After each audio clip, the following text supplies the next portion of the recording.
Hello guys.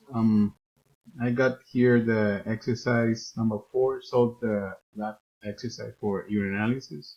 I'm gonna open that.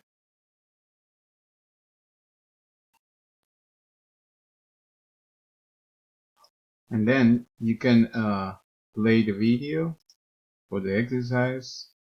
Hello, I'm gonna resume the video, the whole thing until the end.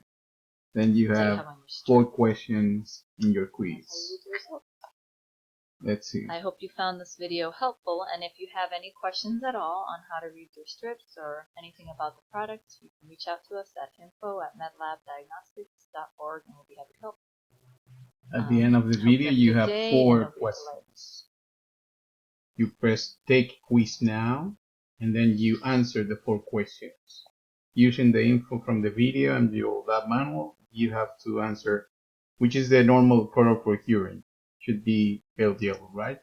And the next button, and then you have to select the normal physical feature for the urine. Should be yellow, transparent, aromatic, and the density, the gravity. Should be the first one.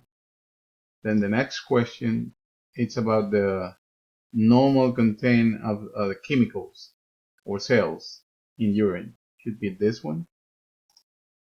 And the final question should be the definition for albuminuria or ketonuria should be the second one.